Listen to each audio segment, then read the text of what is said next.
तो किन्नर की कितने रूप होते हैं, वो क्या क्या बन सकते हैं? रूप के बारे में न पूछिए। हाँ। अनेक रूप ईश्वर ने दिए हैं। वो माँ बन सकती है, हाँ। वो अच्छी बीवी बन सकती है, हाँ। वो अच्छी संगीतकार बन सकती है, वो अच्छा गम भुलाने का बहाना, सब उसके पास मसाला होगा। और पुराना इतिहास भूल गए, और पुराना इतिहास मुगल फुगल ये सब छोड़ो, त्रेता युग में जाओ, क्या किन्नर पैदा नहीं थे?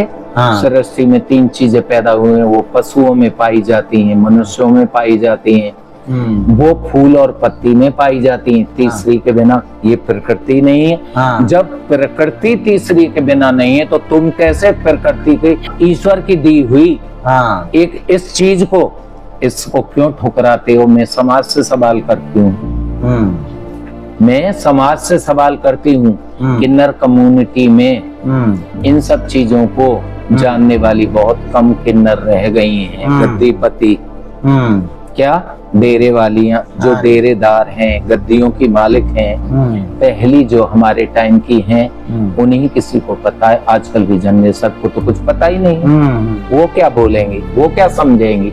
उन्हें क्या पता हमारी जड़ कहाँ से है? हमारी जड़ प्राकृतिक है, हर चीज में किन्नर है। खच्चर कौन होता है? कच्चर, जो इतने, जिसको घोड़ा कार नहीं कर सकता, उस काम को उस जगह खच्चर लेके जाते हैं। आज भी फौज में खच्चरों की भर्ती है। तो कितनी शक्ति दी है खच्चर को? वो भी किन्नर है, बकरियों में भी किन्नर है, फूल पत्तियों में, पशुओं में भी किन्नर है। किन्नर गाय भी होती है, कुत्ते बिल्लियां सब में किन्नर है। तो समाज को क्या अधिकार है जो कुदरत की रचना को ठुकराए? सही बात है। अच्छा माया जी, एक बात और पूछना था, तो किन्नर की कितने रूप होते हैं, वो क्या क्या बन सकते हैं? रूप के बारे में न पूछिए। अनेक रूप ईश्वर ने दिए हैं। वो माँ बन सकती है, वो अच्छी बीवी बन सकती है, वो अच्छी संगीतकार बन सकती है, वो अच्छा गम भुलाने का बहाना, सब उसके पास मसाला होगा। तुम्हें गमगीन कर देना, तुम्हें अपने हालातों पे मजबूर कर देना, अपनी परंपरा और अपने सुख संदेशों से, गायकी से, या अपने वातावरण से। किन्नर के अंदर हर खूबी होती थी, लेकिन आज की कम्युनिटी में ये सब चीज नहीं है। मिट चुका है सब कुछ, क्योंकि समाज भ्रष्ट गया। समाज खुद मथक है, राही नहीं रहा। वो खुद भटके। जवान बेटी छोटे कपड़े पहन के रोड पे डांस कर रही है, वो वाहवाही कर रहे हैं। एक दिन इस चीज को बहुत बुरा समझा जाता था कि हमारे घरों की इज्जत रोड पे नाचेगी। आज वो फैशन बन चुका है।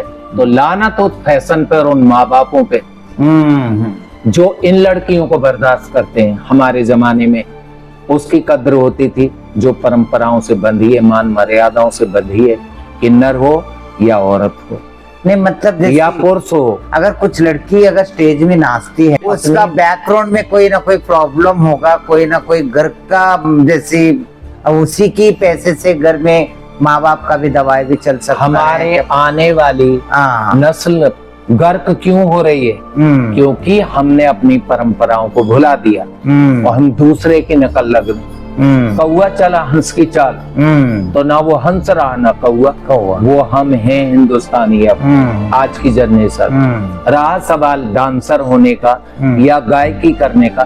लता जी भी एक गायक थी, उषा जी भी एक गायक हैं, क्या?